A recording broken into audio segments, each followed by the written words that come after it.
selamat pagi menjelang siang. Baik, bagaimana kabarnya hari ini anak-anak semua? Alhamdulillah. Ya, alhamdulillah. Sebelum Ibu memulai kegiatan, bisa diperbaiki posisinya dulu, Nak. Oke, terima kasih. Sebelum Ibu memulai kegiatan, sebaiknya kita memulainya dengan kegiatan berdoa terlebih dahulu. Saya tunjuk satu orang untuk memimpin doa bersama. Silahkan, Khairil. Ya, pimpin doa bersama untuk teman-teman yang lain, Nak. Perhatian. Siap. Sebelum kita mulai masing-masing. Doa dimulai.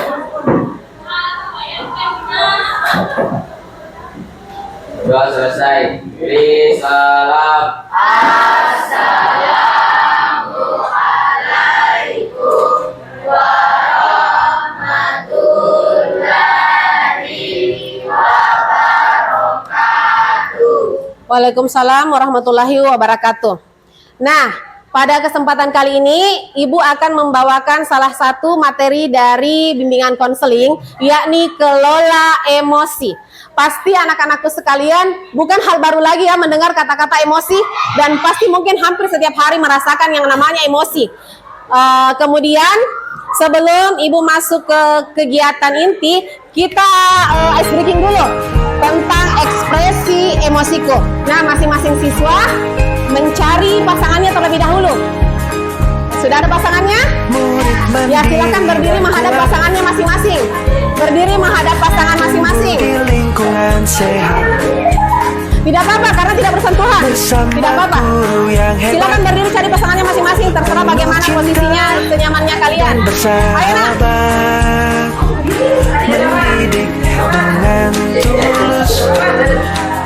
Sudah punya pasangan? Oke, selanjutnya pasangan yang satu, pasangan A. Mana pasangannya? Berdiri gitu. Ya, saling berhadapan pasangan masing-masing, saling berhadapan. Oke, jangan terlalu dekat. Sudah punya pasangan yang belum siapa? Siapa yang belum punya pasangan?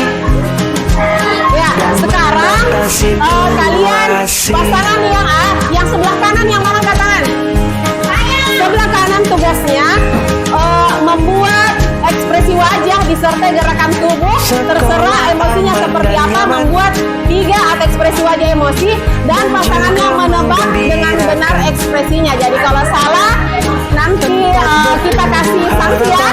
Oke, kita mulai. 1, 2, 3. Tebak ekspresi temannya.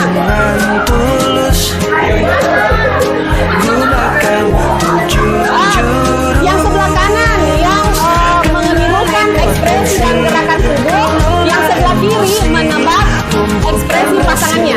Coba. Yang ada nggak punya pasangan?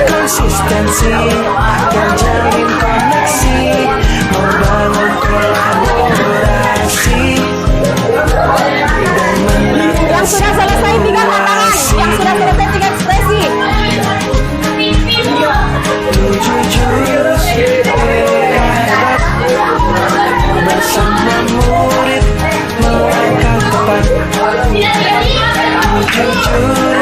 Sudah? Oke, Ibu tunjuk satu pasangan. Silahkan yang sebelah sini, Nak. Tadi temannya menirukan berapa ekspresi? Ibu kan suruhkan 3, 2. Ekspresi apa saja? Ekspresi marah, kemudian bagaimana ekspresi marah? Terus? Ekspresi senang. Ya, jadi dengar ya, silakan duduk yang lain, Nak. Jadi tidak ada yang namanya ekspresi ketawa, yang ada itu perasaan senang. Jadi pasangannya menirukan bagaimana ekspresi dan gerakan tubuh orang yang marah, kemudian bagaimana ekspresi orang yang sedih, bingung, kemudian tersinggung dan sebagainya. Jadi sudah tahu bagaimana gambaran emosi itu ya? Selanjutnya, tujuan dari kegiatan layanan yang Ibu lakukan yakni agar kalian bisa mengenal, memahami, dan mengelola atau mengendalikan berbagai jenis emosi yang kalian rasakan di kehidupan sehari-hari, dan tentunya kalian bisa lebih berempati dan menghargai orang lain. Jika kalian sudah mampu untuk mengenal dan mengendalikan emosi kalian, tentu orang di sekitar kalian juga akan merasa nyaman. Dan tentu kalian juga bisa selalu untuk berpikiran yang positif dan pikiran negatif bisa disingkirkan. Nah, kemudian nanti Ibu juga akan memberikan bagaimana strategi atau cara mengelola emosi yang benar sehingga kalian bisa menerapkannya dalam kehidupan sehari-hari. Nah, nanti di kegiatan yang akan kita lakukan ada yang namanya kegiatan aktivitas, kemudian refleksi, kemudian Ibu menjelaskan seputar bagaimana itu kelola emosi dan bagian-bagiannya. Selanjutnya kita akan melakukan aplikasi atau kerja kelompok secara bersama-sama. Nah, jadi masing-masing nanti anggota kelompok bertanggung jawab dan saling bekerja sama di tugas kelompoknya. Di situ juga nanti Ibu akan menilai siapa teman yang bisa bekerja sama, siapa yang kemudian hal sepele tiba-tiba marah atau yang tidak mau mengerjakan tugas. Di situ nanti Ibu juga akan menilai kalian dari masing-masing kelompok. Oke, sudah siap? Kita lanjut ke kegiatan berikutnya. Semua kita akan melakukan dulu yang namanya bermain kertas emosi. Silahkan dibagikan dulu nak, masing-masing orang dibagikan satu. Emosi bukan berarti marah. Emosi itu ada senang. Oke, bagi masing-masing satu orang satu nak.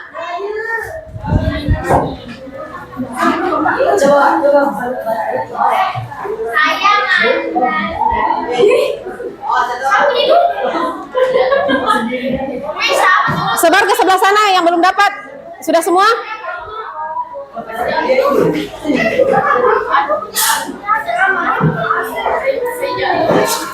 Siapa yang belum dapat? Ayo sebar ke sebelah sana, nak. Sudah?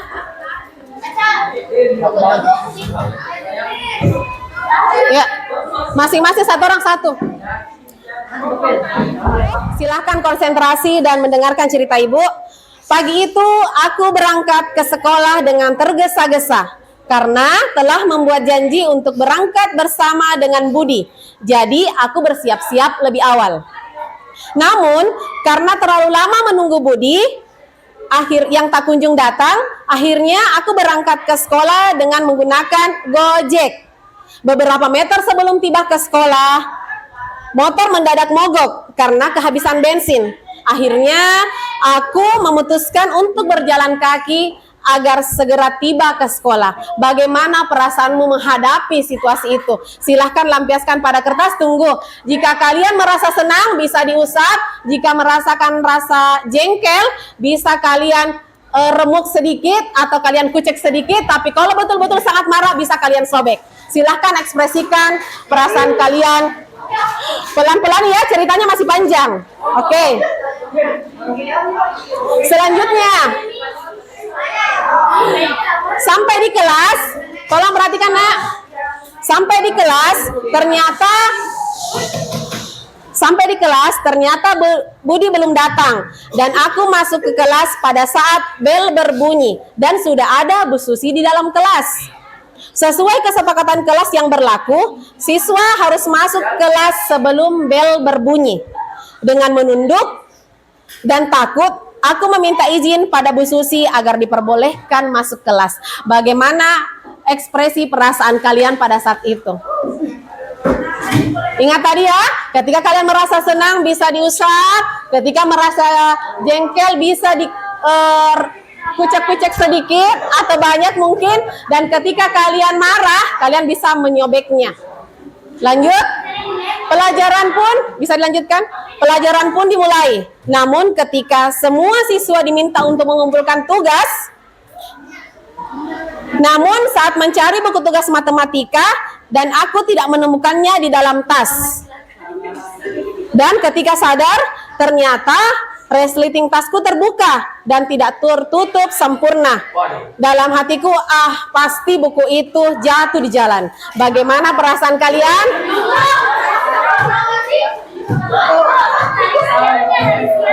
Lanjut. Di tengah pelajaran, tiba-tiba ada yang mengetuk pintu kelas. Rupanya Budi datang dengan tangan terbalut perban. Ternyata Budi mengalami kecelakaan. Budi lalu diizinkan masuk kelas dan kemudian datang menghampiri mejaku. sambil menyodorkan buku tugas matematika dan mengatakan, ini buku tugasmu, tadi terjatuh di jalan. Tadi aku berhenti, hendak mengambil, tapi ada motor yang kencang dari arah belakang dan menabrakku.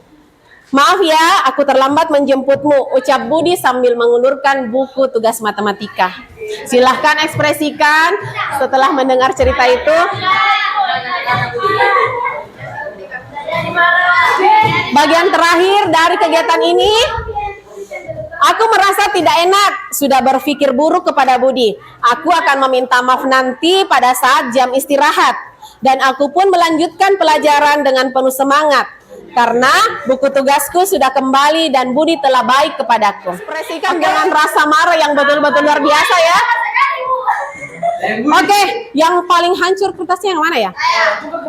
Coba jelaskan kenapa kertasnya sampai seperti itu, Nak. Pada saat tadi Ibu menceritakan ceritanya. Kalau saya lihat kertasnya ini sudah hancur sekali ya. Coba dengarkan dulu temannya, Nak.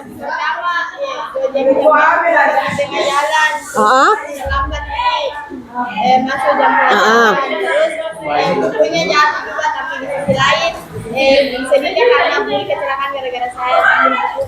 Ada berapa jenis emosi yang kamu rasakan tadi pada saat cerita?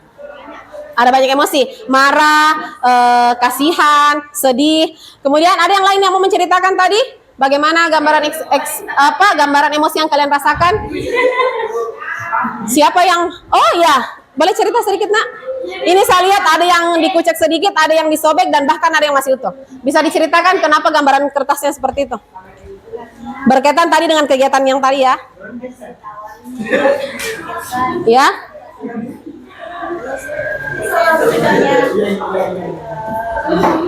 Ada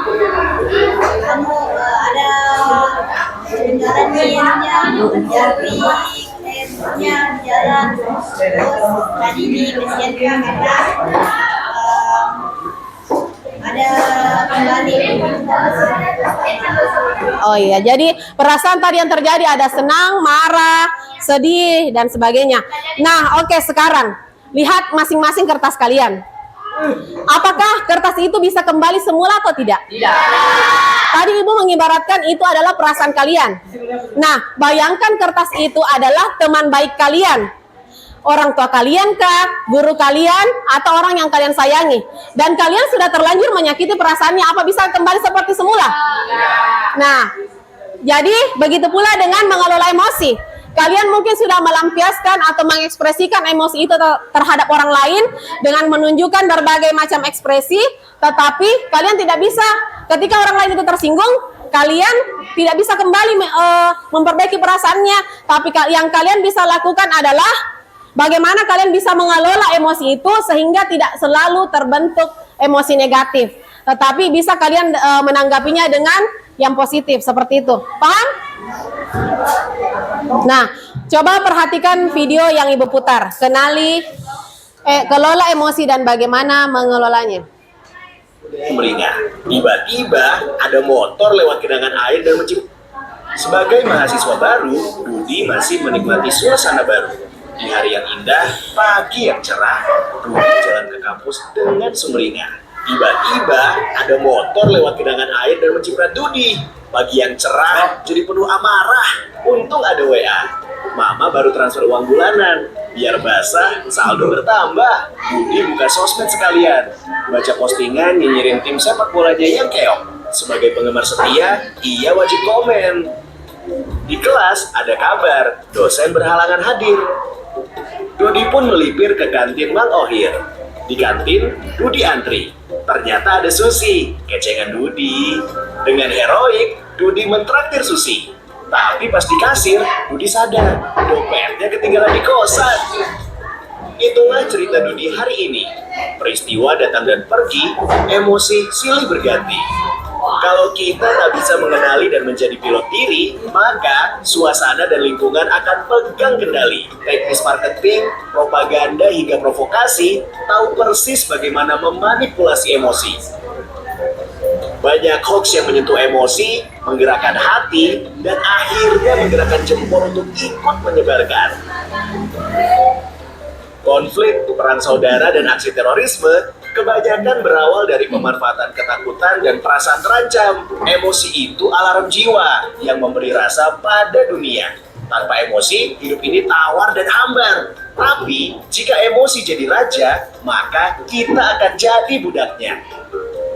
Kita tak beda dengan termometer. Panas naik angkanya, dingin turun ukurannya. Itulah sikap reaktif. Kita nggak pernah bisa mengendalikan cuaca dan peristiwa. Tapi, kita bisa mengendalikan cuaca jiwa kita. Sekarang Budi sedang belajar jadi pengendali emosi. Setiap ada peristiwa, nggak langsung bereaksi. Tarik nafas sambil mengamati. Budi nggak mau lagi jadi termometer yang suhunya ditentukan suasana sekitar. Budi mau jadi stabilizer. Meski tegangan naik turun, aliran listrik tetap stabil. Atau kulkas. Meski di luar panas, dalam tetap adem. Bagaimana dengan kamu? Apakah kamu termometer atau stabilizer? Jangan lupa sumbernya. Oke, tadi kita sudah nonton videonya. Kira-kira kalian Siswa baru, Budi masih menikmati suasana. Kira-kira kalian ada di mana? Di stabilizer kah, termometer atau kulkas? Tadi pada saat kita bermain kertas emosi, kalian sepertinya banyak yang menjadi termometer dan sedikit sekali yang menjadi stabilizer. Jadi dari video ini apa yang kalian tangkap tadi? Jangan langsung mengekspresikan emosi, Tetapi kelola dulu, redain, sabar, lalu kita bereaksi. Nah, ada yang lain yang mau beri tanggapan? Ada? Saya Bu, Oke, silahkan. jangan biarkan emosi kendalikan diri Iya. kita, harus bisa atur diri dan tenangkan diri kita sendiri. Betul sekali. Jadi jangan biarkan emosi yang mengatur kita. Karena kalau emosi yang mengatur, kita akan langsung bereaksi apapun yang terjadi di sekitar kita. Tapi kalau kita bisa memikirkan terlebih dahulu, kita bisa memikirkan langkah apa yang saya lakukan untuk menangani emosi. Seperti itu ya. Oke, selanjutnya. Nah, dalam kelola emosi itu ada yang namanya pembelajaran sosio-emosional. Yang pertama, self-awareness atau menyadari diri. Kemampuan untuk memahami emosi, pemikiran, dan nilai-nilai yang mempengaruhi perilaku dalam berbagai situasi. Contoh, saya bisa mengenali emosi saya, seperti senang, sedih, takut, dan sebagainya. Siapa yang belum kenal emosi yang terjadi pada dirinya? Yang ketika ada sesuatu, diam, tanpa ekspresi. Ada yang seperti itu? Kalau yang seperti itu berarti kalian harus mengenal seperti apa sih itu jenis-jenis emosi dan seperti apa itu ekspresi ketika kita sedang emosi. Selanjutnya, mengelola diri. Kemampuan untuk mengatur emosi, pemikiran, dan perilaku secara efektif pada situasi yang berbeda. Seperti saya tahu caranya untuk menenangkan diri saya saat marah, takut, dan khawatir. Ada yang seperti itu? Ada yang sudah bisa mengendalikan dirinya atau membiarkan emosi terus ada di dalam diri? Bisa sedikit. Tapi yang belum bisa mengendalikan mungkin masih banyak ya. Selanjutnya, mengambil keputusan yang bertanggung jawab, responsible decision making, membuat pilihan yang tepat dan konstruktif pada situasi tertentu. Saya memahami keputusan yang saya ambil dan dapat berdampak pada diri dan orang lain. Sudah ada yang bisa seperti itu? Hanya beberapa orang ya.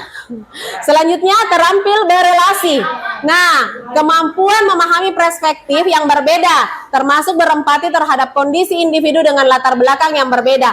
Saya menjalin pertemanan yang sehat dengan mereka. Jadi orang yang punya pengendalian emosi yang baik tidak pilih-pilih teman. Dia memilih teman, berteman dengan siapapun meskipun latar belakangnya berbeda. Tapi mungkin di kelas ini masih ada yang pilih-pilih, nanti sefrekuensi baru mau berteman. Mungkin seperti itu mungkin. Selanjutnya, peduli sosial. Nah, kemampuan menjalin dan mempertahankan hubungan relasi yang sehat dan efektif dengan individu dari latar belakang yang berbeda. Saya peduli dan bisa belajar selaras dengan norma sopan santun yang berlaku. Selanjutnya, nah, self-awareness atau mengenali peta emosi. Ini yang namanya peta emosi. Apa ini? Ini? Takut? Ini? Ini baru senang. Terus? Apa itu tender? Bingung. Oke, sudah bisa dikenali jenis emosi? Jadi jangan lagi ada yang bilang, ibu saya belum tahu emosiku bagaimana kalau bingung. Kalau bingung jangan sampai begini. Atau misalkan ketawa kalau lagi bingung. Kalau bingung itu begini ekspresinya. Tanpa ekspresi malah. Selanjutnya, self-regulation. Mengendalikan diri dengan memahami otak. Anak-anakku semua, otak itu terbagi 3. Ada neokorteks, ada limbik, dan reptil. Apa saja itu? Neokorteks, bagian paling luar dari otak kita. Di sini kita bisa berpikir logis, mempertimbangkan, membuat rencana, dan menyelesaikan masalah. Kemudian di limbik, bagian tengah disebut sebagai limbik, pusatnya emosi seperti senang, takut, marah, dan sebagainya. Jadi ini adalah otak yang membantu kita berpikir logis, limbik adalah perasaan kita, dan yang terakhir, yang paling primitif adalah otak dinosaurus atau reptil. Pada saat tadi melakukan aktivitas banyak sekali yang menjadi dinosaurus. Banyak ya? Hanya sedikit yang melibatkan neokorteks. Kemudian, jadi ketika kita emosi, kenali emosimu seperti apa dan kendalikan emosimu. Selanjutnya, nah, ini adalah pawang. Pawang itu neokorteks. Coba angkat jempolnya semua. Ini adalah otak, ya. Ini adalah otak. Ini adalah neokorteks. Bagian kalian berpikir logis. Ini adalah limbik, bagian perasaan masuk ke dalam. Dan ini adalah reptil, bagian dinosaurus yang membuat kalian langsung bereaksi ketika menghadapi emosi. Mari kita kenali otak kita, karena dengan mengenali otak kita bisa menjadi pengendali emosi kita. Selanjutnya, nah, inilah limbik. Limbik itu bunglon. Kenapa dikatakan bunglon? Karena bisa berubah-ubah. 5 menit yang lalu kita tertawa masuk ke kelas. 1 menit kemudian wajah kita langsung berubah karena mungkin teman kalian yang mengganggu. Nah, disitulah limbik langsung masuk. Neokorteks yang tenggelam. Jadi posisi jari seperti ini, posisi tangan kan seperti ini. Jadi karena ini otak, limbik masuk, kalian yang tadinya bahagia ke sekolah karena gara-gara teman kalian mungkin, atau lupa buku, atau lapar, baru mau ke kantin ada guru di kelas. Nah, tiba-tiba limbik masuk, menggerutu, marah, sedih, jengkel, dan sebagainya. Dan selanjutnya, ketika bunglon mengambil alih kendali, perasaan akan mengambil alih kendali. Jika bunglon hilang kendali, maka kenapa? Kalau bunglon hilang kendali jadi apa? Naiklah si dinosaurus ke atas permukaan otak. Jadi misalkan kalian yang tadi datang ke sekolah dengan perasaan bahagia, kemudian ada teman yang tiba-tiba jalan menyenggol. Kalian tidak bisa lagi langsung perasaan jengkel, naiklah si neokorteks. Kenapa kau senggol, Kak? Nah, langsung marah. Seandainya tadi neokorteks yang bergerak, pasti neokorteks mengatakan, oh mungkin temanku tidak sengaja, tidak apa-apa. Nah, itulah fungsinya ketika kita marah. Terapkan jurus dinosaurus ini. Kalian harus ingat, di sini adalah neokorteks yang tempat berpikir, limbik perasaan kalian, sedangkan di bawah adalah otak reptil atau dinosaurus. Saya kasih contoh ya. Bagaimana jika dinosaurus ketemu dengan dinosaurus? Jika ketemu, iya. Aduh, ini kan ada speakernya. Ini dinosaurus.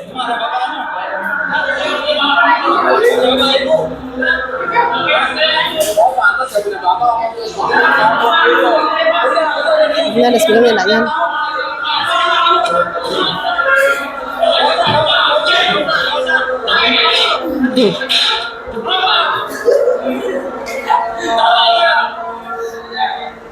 Bagaimana kalau begitu? Dinosaurus ketemu dengan dinosaurus. Nah, tadi memberikan contoh ya, ketika masuk ke kelas perasaan kalian bahagia. Kemudian ada teman yang menyenggol, tiba-tiba naik si limbik. Limbik menjadi tersinggung dan jengkel terhadap teman yang menabrak kalian tanpa sengaja. Kemudian dinosaurus kalian naik, teman kalian juga bereaksi dengan dinosaurus. Akhirnya apa kejadian? Pasti bertengkar. Jadi kalau misalkan kalian bereaksi, kenapa kok senggol, Kak? Teman tak bilang, kenapa Mine tidak sengaja, Ki? Kenapa memang kok? Akhirnya adu jotos, tidak bisa lagi dihindarkan. Biasa seperti itu? Oke. Lanjut. Nah, ini Ibu berikan gambaran dan ini videonya ya. Ini ketika pawang itu neokorteks, otak yang berpikir secara logis.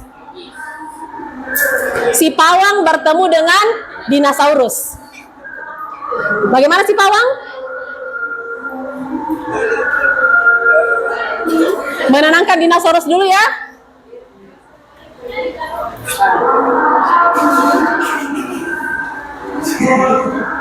Nah, jadi seperti itu gambarannya. Jika si dinosaurus ini mau muncul, libatkan segera otak neokorteks kalian. Tenangkan diri, pikirkan terlebih dahulu apa yang harus saya lakukan, baru kalian bereaksi. Semoga bisa nanti seperti itu ya.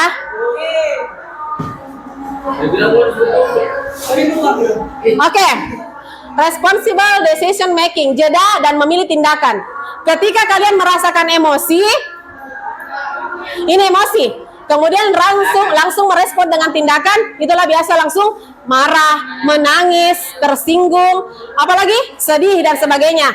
Tetapi kalau kalian bisa melakukan jeda dan lalu merespon tindakan, tentu kalian bisa meminimalisir terjadinya pertengkaran, mungkin terjadinya clash dengan teman-teman kalian. Jadi ketika emosi itu terjadi, kalian melakukan jeda terlebih dahulu. Jadi jangan mengibaratkan emosi sekedar marah, karena emosi itu banyak jenisnya, tadi sudah disebutkan kan. Jadi emosi itu ada sedih. Ketika kalian sedih, ambil dulu jeda.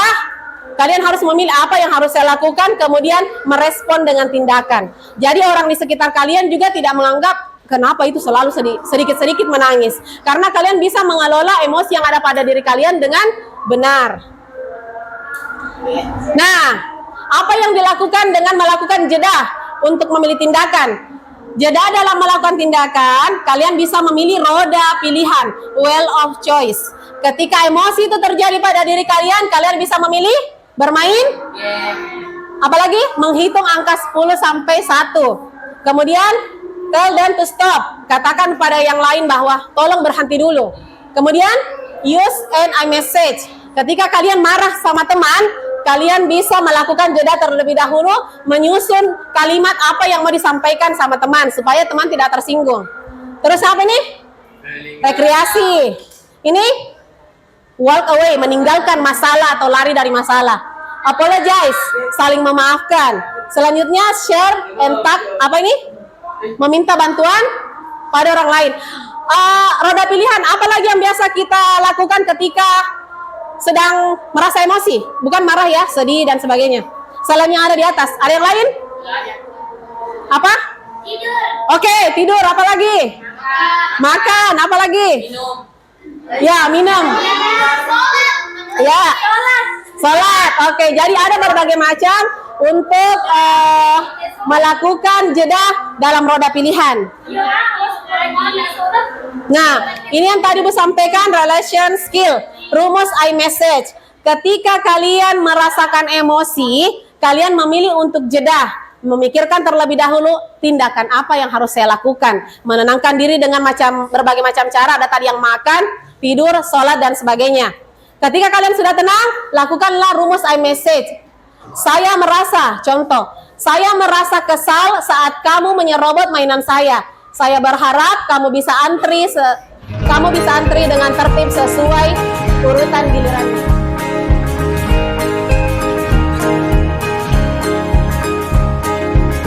Murid mandiri dan kuat, tumbuh di lingkungan sehat,